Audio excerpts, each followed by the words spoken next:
America today, and indeed the world, is coming out of the stress of the pandemic. Um, Many people say all of us will suffer in some form for post traumatic stress.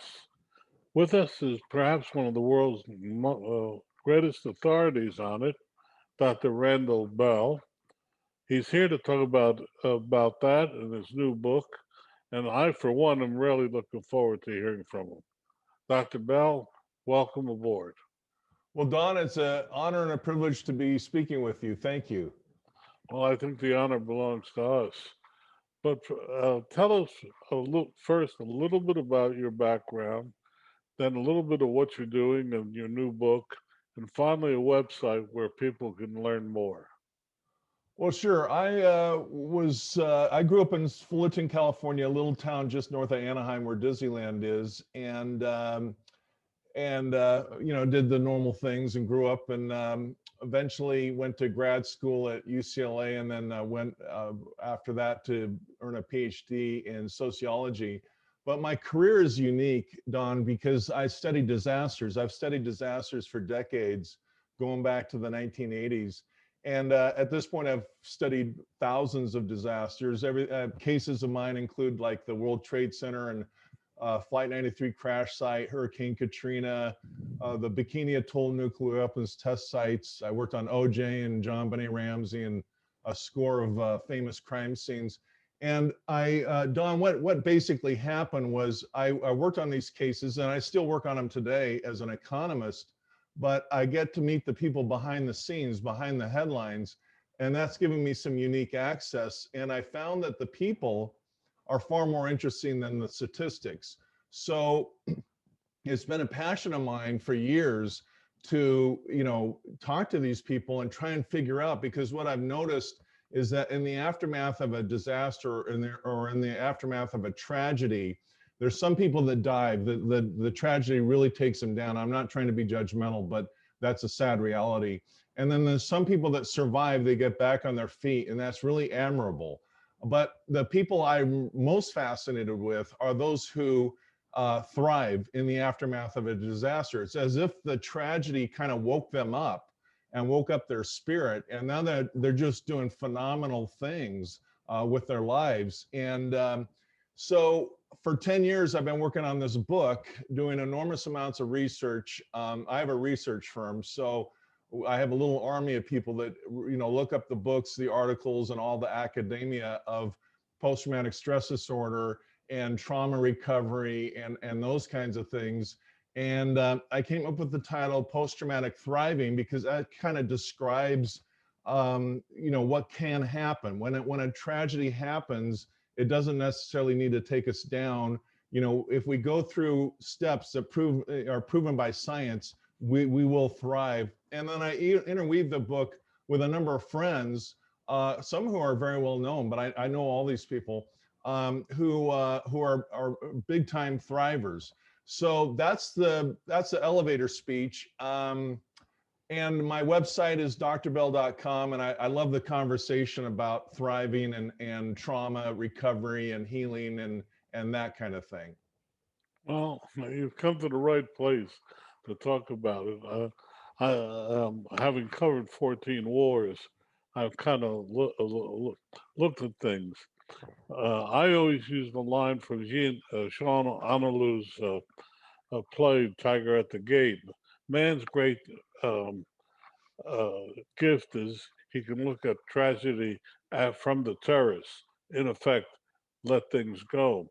But but we're here to talk about you. But I guess when you say people thrive, uh, um, what is it that triggers it that makes them thrive?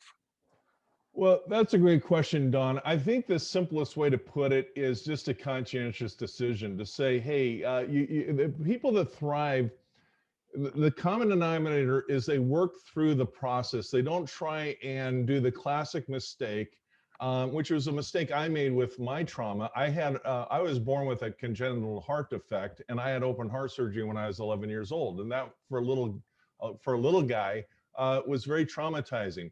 So what these people do is they don't stuff it down deep, because when we do, speaking of war, we create an internal war when we ignore our trauma, or when we try to, pretend it doesn't exist. We heal when we talk about it. We got to tell our story. So one of the principles in chapter 1 of the book is what I call the dynamic duo. One is what we call sitting in the fire. That's finding a trusted person, a fellow veteran, a therapist, a good friend, even journaling, but tell your story. Your story has to be told. As ugly as it might be, as embarrassing as it may be, telling our story is very, very healing. And the second of the dynamic duo is deep breathing exercises. I've noticed over and over again, people that thrive have some kind of, we'll call it a meditative practice, where it's not necessarily any kind of a religious issue. It's more deep breathing resets the brain chemistry, because trauma, I go into the brain chemistry in the book, and it's kind of complicated. I've tried to simplify it with some nice charts and diagrams, but trauma does things to our brains. It rewires how we memorize or remember things. We actually have 3 brains. We have the outer brain, which is the human brain. Then the midbrain is the mammal brain, where we feel emotion. And then the inner brain is the reptilian brain. So in the context of war or veterans, when we're in combat, and I once wandered into a combat zone, so I don't pretend I'm a veteran or anything like that, but I've been there where there was machine guns going off on the other side of the wall, and a bomb went off in Jerusalem during a visit there. It's very traumatizing. You're in shock, and that rewires the memories in the brain. But by deep breathing exercises, Harvard studies have showed, I have over 20 Harvard studies that show that you can actually do brain scans and see the expansion of the brain and see the healing of the brain from those 2 exercises. But that's all to say, to go back to your question, the people that go through it kind of intuitively understand that they've been through something with the shock, and then the anger, and then the denial and the bargaining. They usually land on depression, which is completely normal. Anger is completely normal. All those stages are normal. We just don't want to get stuck there. And so these post-traumatic thrivers don't get stuck there. They just kind of keep up with this progression.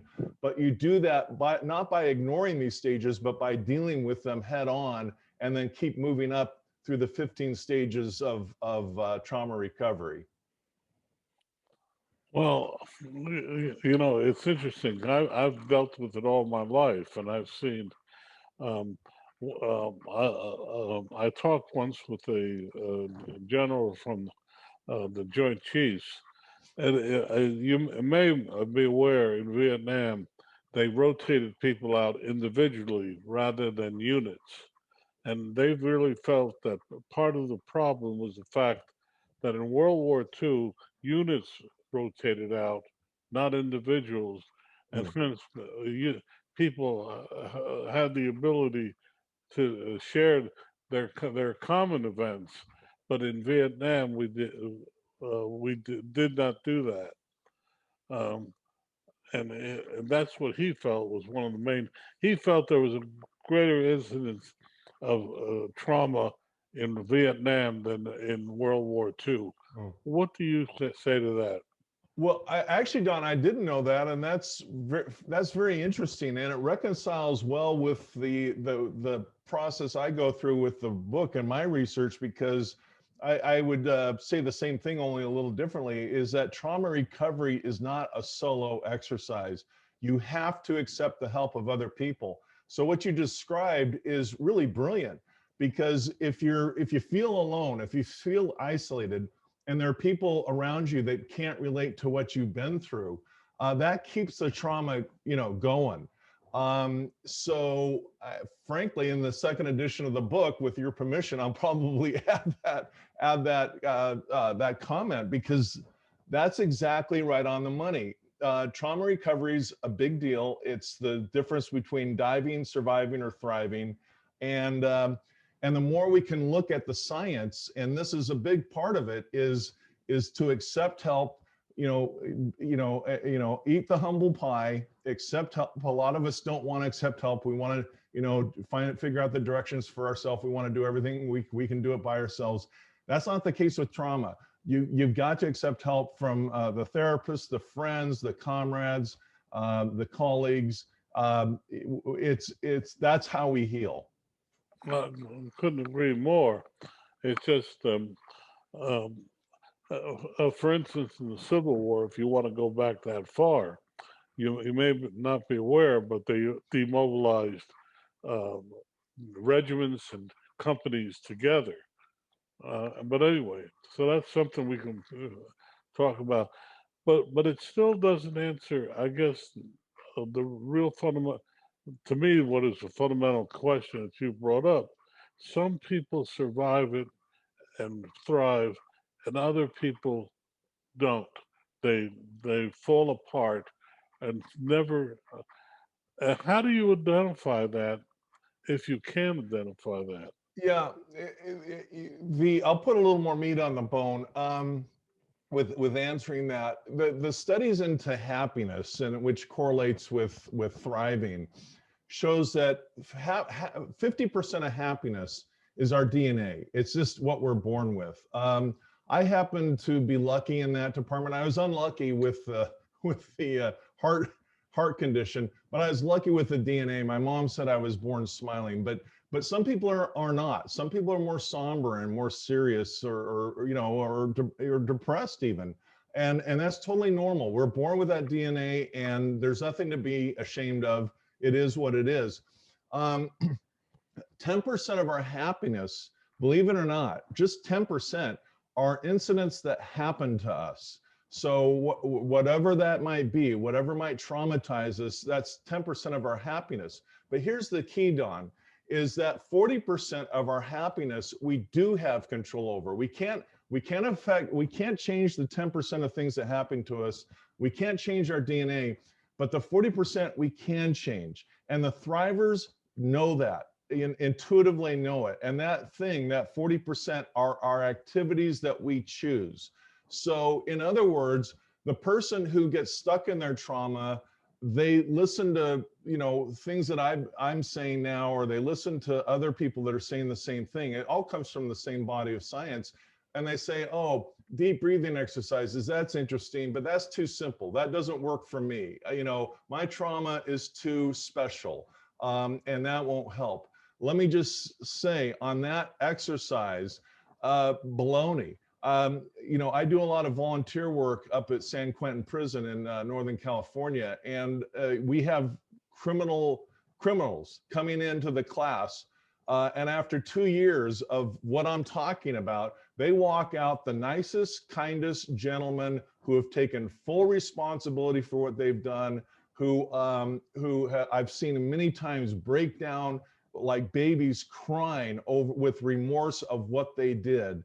And one of the big things there is every single session is started with what we call grounding exercises, which is another word for meditation or Lamaze or deep breathing or yoga. It goes by a lot of names. So the survivors and the thrivers really get that these principles work, and they actually do them. And then they actually talk about it in terms of telling their story. We call that sitting in the fire again, where we have these ugly conversations. So it may sound too simple to be true, but I've seen it with my own eyes. It's backed up by the science. And the real difference between those who get stuck and those who really move on and heal and have happy, productive lives really start with those two things. And I've seen it over and over again. Well, I've never much believed in many of this stuff. I went through the Lamaze class with my goddaughter many years ago, and at the end of it, she still got an dermal, but that's another story. Well, let's turn this around. I'll give you an instance, which is a true story. Yeah. Many years ago, when the flying had less restrictions, a man was in the Chicago airport about to board a first class seat back to Los Angeles. His boss came along and said, my plane is 2 hours later. More important that I get there. He grabs a ticket out of my friend's hand for him and his wife, and gets on the plane. And as my friend is watching the plane take off, it takes off and crashed. It's a famous crash at O'Hare Airport. You know, that's fate. Yet from that point on, I've never said this other part of the story. I don't think he was ever the same again. Um, that to me is stress of the highest order. Well, that's a pretty traumatic story, and I've dealt with others. I've dealt with I worked on the Sandy Hook school shooting and other cases where people have seen horrific things, like like the story you shared, and you know, going into the prisons, you know, these criminals, these people who have committed, you know, horrible crimes and are offenders, a lot of times, 95% of the time, actually, their childhood trauma is horrific. I've heard stories that I couldn't even repeat. They're just so horrific. And, you know, in terms of things that have happened to a lot of these people as children, and then they act out, they don't process the trauma. We're never taught this stuff in school, how to do it, and then they offend as an adult, and then they land in prison. I can tell you, as far as witnessing a plane crash, the shootings, I've worked on several mass shooting cases. The case with the Pulse nightclub in Orlando, Florida, and others. These are all over the top horrific experiences. But I got to go back to what you said earlier, Don, that you don't really buy into it. You know, in the book, I have some simple exhibits on meditation and deep breathing. And you don't call it Lamaze. That's a different thing Well, for yeah, women going childbirth. that's Try it out for a month, and I'll tell you, you'll feel the improvement. probably again. I'm not arguing with you. I'm just you're on this program because you're the expert. So why don't I shut up and you tell us more about your book and what people can get out of it. But first of all, the name of your book again and how people can get it. Yeah, the name of the book is Post Traumatic Thriving. It's on Amazon, it's on all the bookstores.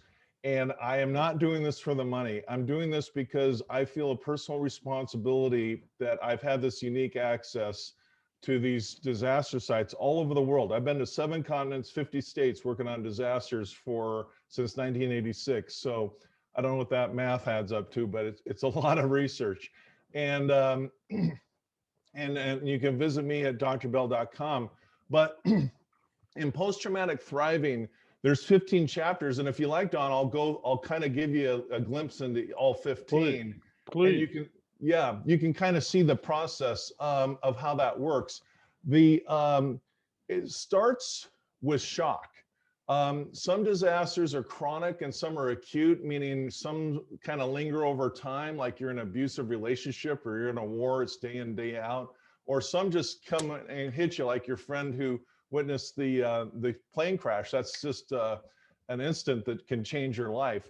It doesn't matter if it's acute or chronic, the solutions are the same. So chapter 1 starts off with talking about shock, what's going on with our blood chemistry, our brain chemistry, our adrenaline gland. And what basically happens, Don, is when we go into shock, our human brain shuts off, our reptilian instinct brain turns on. And it's a survival thing. It's like, how do I get, to the right, behind the tree to avoid gunfire? Or how do I rescue my family out of a burning car? It's just, it's instinctual, and it's hard driving, and the adrenaline is pumping out at massive levels. So the thing is that the trauma occurs. It's an ugly picture. I get that. But in that post-traumatic time period, what happens is, because our brain was not functioning normally, it was in this fight, flight, freeze mode of shock, that can stay with us. So the classic example is that the veteran is, out on the sidewalk, walking down the street to a restaurant, and they hear a car backfire and they hit the deck to, because of that instinct. They've been triggered. So the idea with trauma, the big picture, is we don't ever want to forget about it. You're never going to forget about a war. You're not going to forget about an accident. You're not going to forget about the death of a loved one. That's not the goal. The goal is to go through the healing process so that when you're triggered the next time, that memory can flow through the mind harmlessly. And in other words, not turn on the brain system that triggers the adrenaline gland above our kidneys and pump out adrenaline. Because living with adrenaline pumping through our bloodstream is not healthy. So that's the goal. So right now I can think about my heart surgery, and I didn't do the healing for decades. I stuffed it down. Now that I've been through the process, I can talk about it, and there's no adrenaline, there's no high blood pressure, there's no high pulse rate going through me, even though I'm talking about something that as a kid was very traumatic to me. So that's the goal with anybody dealing with their trauma. So it starts with, a chapter on shock. And, it's kind of, frankly, Don, it's kind of an ugly topic. People don't want to go back and revisit the shock. It's not a happy memory, but that's what's necessary to do to heal. And then the next one is denial. The next chapter is denial, meaning we try and forget about it. We try and deny it was bad as it was. We just try and bury that memory. And I was guilty of that big time, of denying it and not talking about it. And then chapter 3 is anger.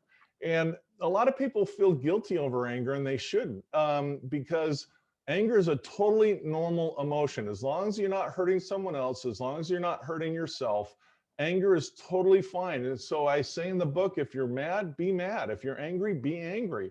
It's a normal emotion to feel that. We just don't want to get stuck there. And so I have some tips in there how to kind of deal with anger. But the first step is don't be embarrassed about it. Be angry, but don't make everyone's life miserable about it, and don't hurt anybody else. Yeah, Go ahead, Don. Because, but here, trying to heal ourselves from the pandemic, we're not permitted to be angry about it. We're not permitted to, for instance, to be angry if you think that the Chinese created it or however it was. We're not permitting people to be angry about it. I think you're right, Don, and that's part of the problem. And that's why our trauma from the pandemic will probably linger longer than it should, because we should be angry. And there should be people held responsible, or governments, or whoever's ultimately found responsible. There should be that discussion. And you're right, a lot of people want to shut that down. That's a classic mistake. You want to talk about it and you want to process it. Okay. Yeah. Didn't mean to interrupt, but I want to make sure. Oh, no. It's a great comment. And then the next step is bargaining. When I was told I had to have heart surgery as a 10 years old, when I was told, I bargained with my parents, I bargained with God, I bargained with the doctors, I bargained with the nurses, I bargained with anyone I could try and bargain with.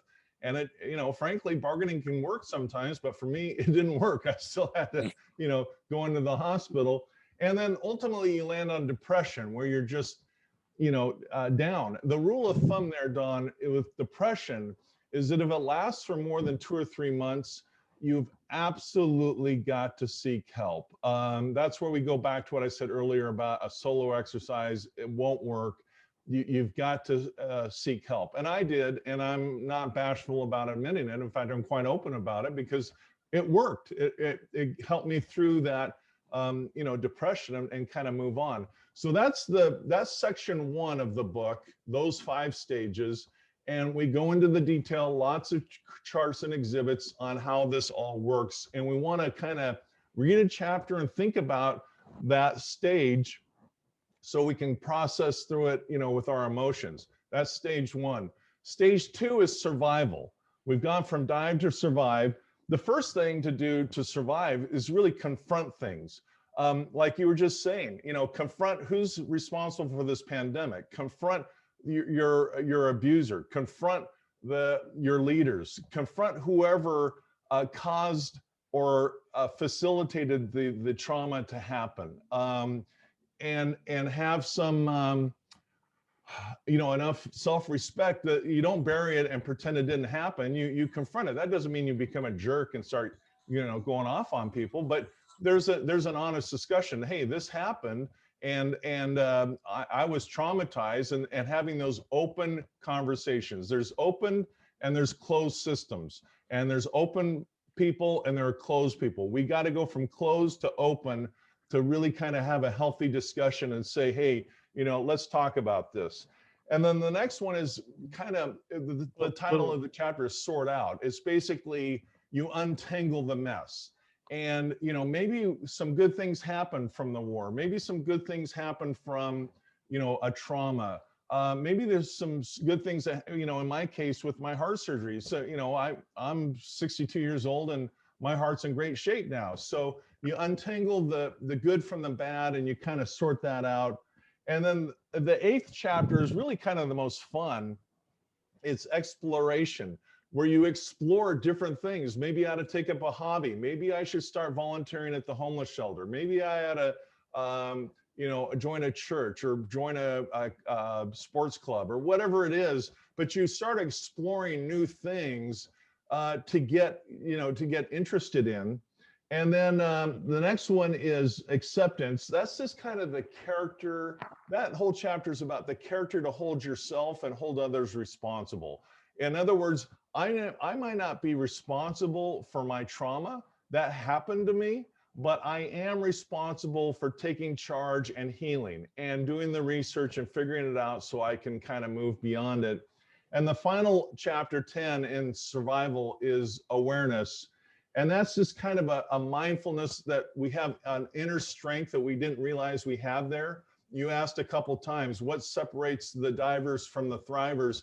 And one of those things is just a mindfulness that, hey, within me, I have this God-given ability to be mindful, to take charge of my life, and to kind of manage my own transformation rather than just being subjected to whatever happened to me. So that's the survival stage. So before I get into thrive, any thoughts on that? Did that make sense to you, Don? No, but unfortunately, we don't have a very short time left, but we're going to make time for you. So please go into thrive. Okay. Well, the thrive stage starts with faith. That's a ticklish subject because some people are agnostic or atheists or theists and all kinds of things. But the studies show that those who have faith in something, a higher power in nature, in humanity, faith in something bigger than themselves, do well better than those who reject all faith. So there's a chapter on that. Connecting with the right people, having, like you said with that brilliant story that you shared, having a group that really knows how you are. Forgiveness, there's a chapter on forgiveness, 13. The big myth there is we don't forgive and forget. We're not going to forget these things, but that's a lie that we're told. But forgiveness means, again, kind of giving a little bit of grace, a little bit of understanding, a little bit of empathy for the other side of the story, and just kind of coming to peace with that. Chapter 14 is on resilience. That's kind of a discussion on the ability to bounce back rather than just go flat. The 15th chapter, I'll just say real quickly, is gratitude. Of all things, it's gratitude. I'm not grateful that I had heart surgery, but I'll tell you, Don, I am grateful that when I see a kid in a wheelchair, I don't have to pretend what that kid went through. I have deep empathy. I always get a tear in my eye when I see a kid struggling because I was that kid when I was 10 or 11 before I had my heart surgery. So there's something good that can come out in terms of being grateful, not so much that the trauma happened to us, but for the lessons that we learned and the opportunity to build a little bit of character around that. So that's the big picture real quick. That's a darn good summary. At least you know your subject is very evident. We're talking Dr. Randall Bell. He's got a great book. Dr. Bell, your book again and where people can get it? Yeah, it's post-traumatic thriving. And thanks for the compliment. I got notes I'm cheating from, but it's at Amazon. It's everywhere, post-traumatic thriving, and read it. And the Kindle version is only 75 cents. I'm not trying to make money. I'm trying to help people process this stuff. So get it, read it, and then let me know how it worked for you. Well, I'm going to make one more minute. Well, what would you like to leave your audience with? You know, Don, I love the conversation. I again appreciate you having me on. And I guess in my minute, I'll just say that the number one problem on planet Earth is unresolved trauma. The drugs and alcohol and workaholism and all that are symptoms of trauma. If we actually deal with the trauma, those other symptoms go away. When I volunteer in the homeless shelter, I don't pound on the people for being alcoholic or getting into drugs or any of that. I address the underlying real problem, and that's their unresolved trauma. And then the other stuff just naturally goes away. By college age, 66 to 85% of everyone will have experienced a trauma. By the time they're my age or your age, everyone's experienced a trauma. We're not taught how to deal with this in school. So I'm trying to just make this conversation bigger and louder so that the world can just get better. We've been talking with Dr. Randall Bell, and we thank you so much for joining us. It's been one of my more pleasurable experiences. Thank you. Thank you, Don. I really appreciate it.